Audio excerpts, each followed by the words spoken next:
And our next speaker is Professor Moshe Hellinger. He's Associate Professor at the Department of Political Studies, Bar-Ilan University. His areas of expertise are Jewish political thought, Judaism and democracy, Israeli society and politics, and religious Zionism. His latest book, Where is Israel Going? Inner Challenges Facing the Jewish and Democratic Identity of the State of Israel, and an outline for confronting them, with Bernard Sasser as a contributing editor, a contributing author, was published by Magnus Press in 2019 in Hebrew. The title of Professor Hellinger's presentation is, Can Israel be more Jewish and more democratic state? I want to speak about the challenges to Israel democracy, especially from the clashes within Israeli society. I know that today, when we are in the midst of a war, it seems that some of the clashes are less emergent because of the working together of different people from different sections, but remember last year, and remember what happened in the last decade and decades, and it's okay, everybody here? It's okay? Okay, so I guess that we'll be there again, sooner or later. Maybe something will take from the war and living together during the war, but we will go back to the classes. Another thing is that I will elaborate some of the ideas of Eisenstadt from this book, The Paradoxes of Democracy. It was published in English in 1999, Hebrew in 2005. The book is Paradoxes of Democracy, Fragility, Continuity, and Change. I think some of the ideas here are very relevant, so throughout the lecture. Okay, I'll start. The identity of the State of Israel as a Jewish and democratic has been foundational ever since its establishment in 1948. The Zionist movement that was launched by Theodor Herzl at the end of the 19th century comported itself from the start in accordance with democratic principles. Moreover, the Jewish Yishuv under the British Mandate from the 1920s to the establishment of the state in 1948 conducted itself democratically as well. In both cases, there were no substantial indications that there was a contradiction between Israel's Jewish character and its democratic identity. The major explicit articulation of the compounded Jewish democratic identity of Israel is its Declaration of Independence. To be sure, the term democracy does appear in the document as opposed to the many mentions of the historical, national, and cultural Jewish identity. Nevertheless, democratic principles are central to it. Core values such as equality, civil liberties, and the unacceptability of discrimination based on religion, gender, etc., stand at the very heart of the state's charter. Later on, there were different laws that the Knesset delivered, and then there were important decisions of the Supreme Court. And in 1992, there was important step towards strengthening the tie between Jewish and democratic state in the human dignity and freedom law and freedom of profession, the basic law. And yet, in the last 30 years, especially after Rabin's assassination, the question of whether Israel can be at the same time Jewish and democracy within Jewish society, not the Arab-Palestinian citizens of Israel, where there was always the concept that the state of Israel can't be totally at the same time democratic and Jewish. You know, Professor Shmuel spoke about a lot of research about it. But within the people of Israel, the idea was mainly that Israel can be a liberal democratic, not ethnic state, but a liberal democratic state. That's at least what they saw or thought, and Jewish state. But later on, the question was, what is democracy? What is Judaism? What is the combination? How far can it be at the same time Jewish and democratic? And especially three clashes of three important issues stood in the middle. אני נתקרב יותר. עכשיו יותר טוב? עכשיו זה בסדר?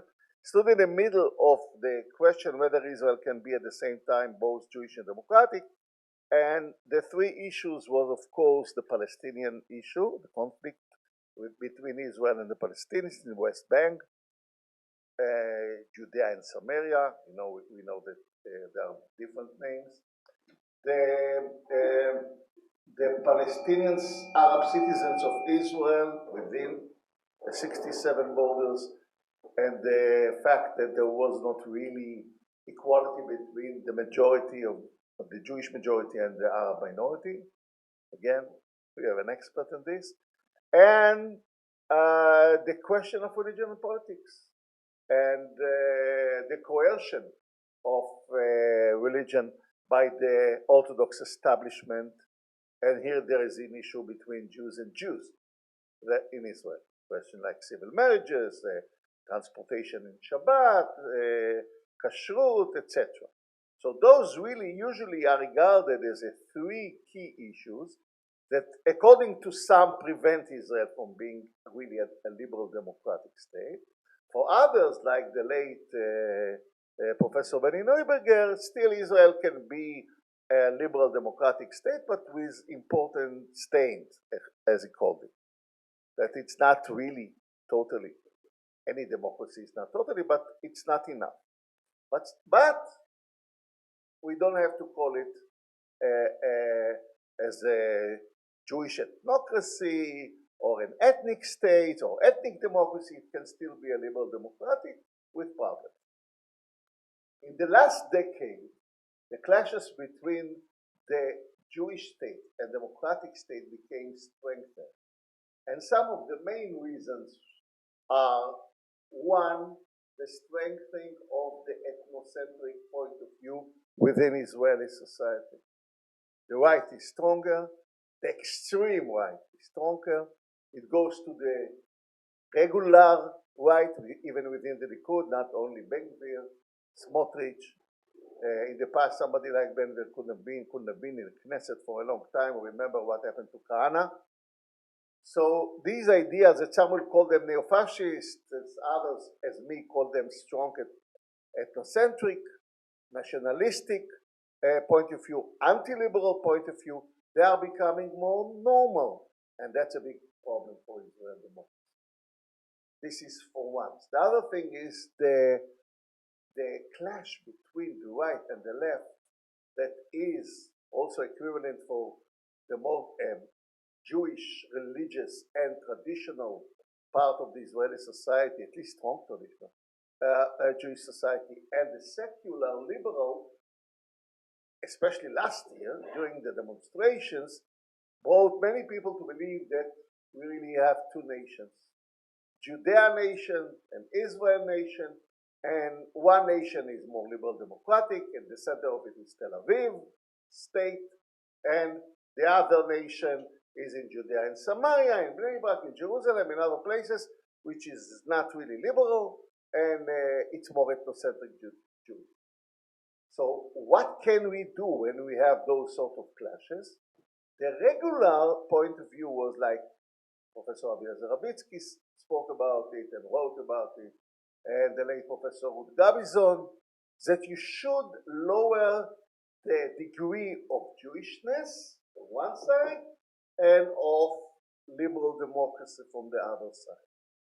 As both Gabizon and Rabitsky spoke about having a liberal democracy that is basically institutional, formalistic, constitutional, and not cultural, broad cultural democracy, and at the same time take the Jewish identities in a more narrow way of the majority of Jews, accepting some ideas, don't go too far into the Jewish heritage and history.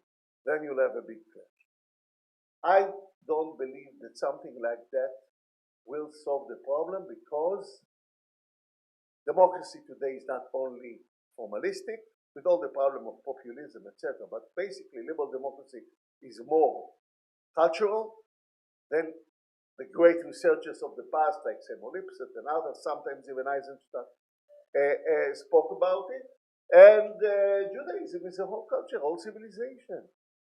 So you can't narrow it to some formalistic rules. You have to go deep into the culture. That was the problem of the Supreme Judge Barak. Then when he spoke about Judaism and democracy or liberal democracy, he went really deep to liberal democracy, but he stayed in the superficial, some abstract ideas of Jewishness, of Judaism. You can't really tackle the issue like that. The main problem is that the society of within Israel, when I speak to the Jews in Israel, is today different than it was 40 years ago. The place of the Jewish tradition within Israeli society is much stronger than it used to be. You can see it in music, you can see it in other cultural forms, you can see in the parties, you can see in how many religious people go into different areas, and there are still strong religious people or strong traditionalists. I refer to what was spoken before about strong traditionalists, weak traditionalists. The pure seculars in Israel is a minority. It took a long time for them to recognize it. But eventually they did. It is the strong secular. I don't speak about seculars with some traditionalist ideas, like many, many secular Jews in Israel. I speak to the strong secular minority. So if you want, and that is the main point I want to strengthen, and here I take it from Eisenstadt, forward, and it goes back to Max Weber. If you really want to change politics, you have to go down deep to tradition, to culture, and it's a long civilization. The word that Eisenstadt loved from. You have to go back to civilization. You can't stand on the surface and speak about politics, sociological ideas, etc. You have to go down to the culture and the civilization, and it goes back thousands of years when you speak about Judaism. You can't do without. And if you really want to go to the painful strongholds of the people who are not truly liberal, they say we believe in liberal democracy, and we know in the research, they say they are for democracy. But when you go to the little letters, do you really believe in equality between Jews and Arabs? Do you really believe in freedom of speech towards militant, not people who believe in terror, militant Arabs? So no. So really, they really are not truly liberal. And there is a vast part of Israeli society who is there. And most of them are religious, Haredi, religious Zionist, traditionalist, especially Oriental. So if you really want to speak their language, you can't speak only in a liberal democratic language. It's a futile idea. You can't do it. You must speak Jewishness if you want to speak towards strengthening democracy.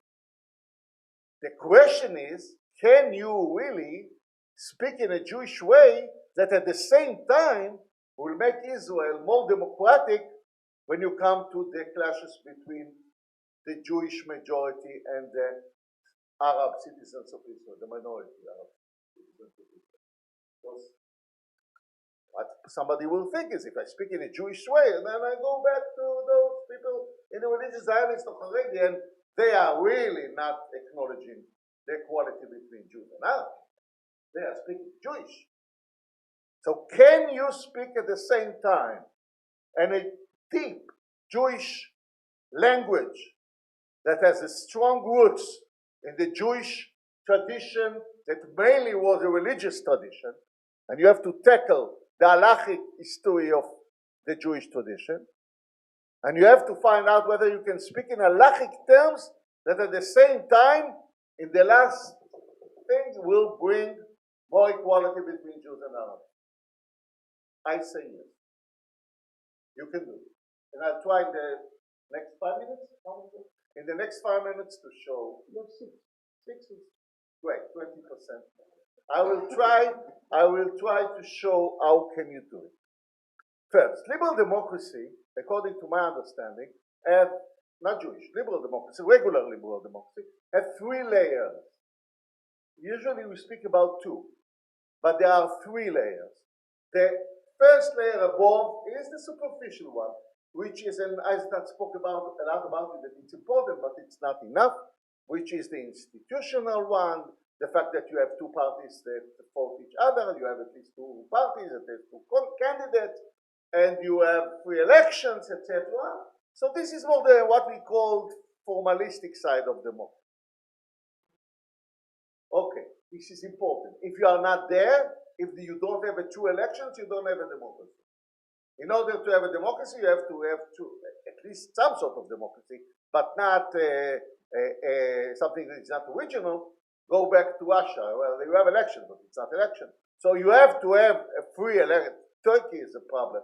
But if you have to go, Hungary in the last time, so if you have a really full free elections, which has also the idea of the majority rule, the idea of equality of vote, the idea of freedom of speech, that people will be able to show, say, their point of view and of the press, some basic keys idea of democracy. It's not only formalistic, but that's the first layer.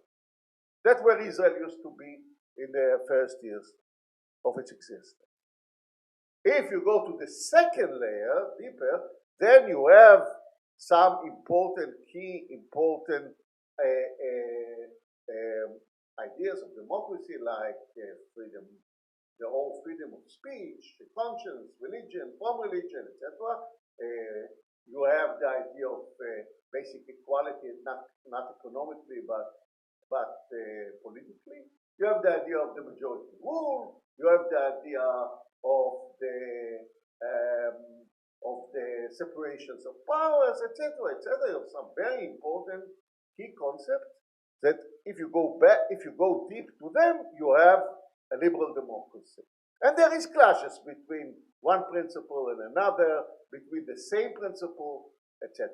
The third layer, which according to my point of view, is the most important one in a liberal democracy, and about that we don't really speak, is that there are 3 basic concepts, not political principles, basic concepts, prisms, through which we see life, which are individualism is more than collectivism, universalism is more than particularism, and rationalism is more than irrationalism. Not either or, but the question is of degree.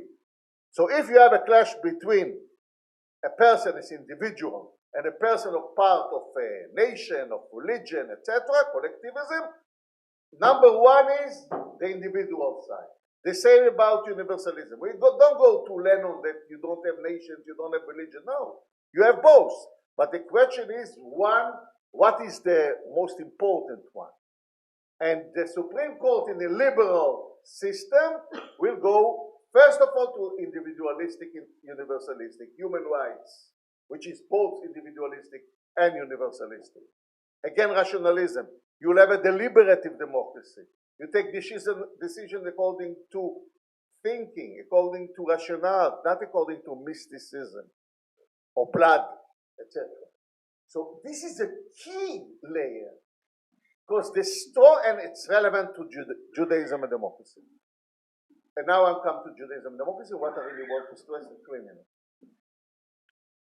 The Jewish heritage has different point of view, has different texts, from the Bible through the Talmud, to Rambam, Maimonides, to the Kabbalah, Halakha, etc. You have a different point of view. Sometimes one point of view was stronger, sometimes the other point of view was stronger. You can find within Judaism both the emphasis of individual. Every individual was created in God's image. First chapter in Bereshit, Genesis. individualistic, universalistic. There were no Jews. You can have the idea of 7 Nohai mitzvot, the commandments of Sheva mitzvot de Noah, universalistic idea. You don't have to be Jew in order to come to the better world, later on, etc. You have the holidays like Yom Kippur, the idea of repentance, universalistic idea, and that's the most important holiday, Jewish holiday. Even in Passover, we in Israel strengthen more the idea that the Jewish people, and then it was not Jewish, it was the Am Israel. Jewish is only after the destruction of the first temple. But the Am Israel, the people of Israel, went out of Egypt. But there is the universalistic idea of Passover that so many people like Martin Luther King and others do, that we fight against tyranny. And you know, according to the history, that many times Christians or non-Christians fought with the idea of Passover. We are against tyranny. So there is a strong individualistic, universalistic concept. The Messiah will have also a universalistic idea that all the world will be in peace with nations, but all the world will be in peace. At the same time, you have a collectivistic, particularistic emphasis. Am Israel, the people of Israel are unique. People of Israel only got the Torah. Every person within Am Israel is a part of a collective. Kol Israel arevim ze bazeh. Everybody is responsible for each other, only within Jews. So there are many things. If you look today to the Jews in Israel, the majority of the Jews in Israel, also secular, some of them, will see the particularistic point of view as number one. If you would look, you would have looked at American Jewry before this year with all the anti-Semitism, and you ask them what is number one, absolutely the answer will be the universalistic point of view in Jewishness. Tikkun olam. Yeah, okay. So what we have to do, I'm finishing, is to strengthen the universalistic idea of human dignity, which is so important. And from this idea of human dignity in Chazal and in the Bible, you can go to everyone. As a Jew, I don't want to look at the Arab as a citizen of second order. As a Jew, not although I am a Jew, as a Jew. The people we see don't speak in this language, but it is very strong in Jewish tradition. And many Jews believe in that. Also many religions believe in that. At the same time, there are ideas, I can't elaborate, but there are ideas in Jewish political tradition like decentralization, which is very, very important. Decentralization strengthens democracy. One of the biggest problems of Israel is the centralization since Ben Gurion. But the Jewish political idea of the covenant, as my teacher, Professor the late Daniel Elazar said, was always for federalism, for decentralization, and this is decentralization of the power of the rabbinate, which so many people in Israel hate. It's decentralization of the power of the majority of Jews over Arabs. It's decentralization that can bring to the minority of Arabs cultural rights, not only political rights. As a minority, we can go to a more communitarian point of view, etc. So if you'll ask me whether I'm optimistic, I'm very optimistic when it comes to what can we do. I'm not that optimistic whether we'll have the people who will do it. Thank you very much.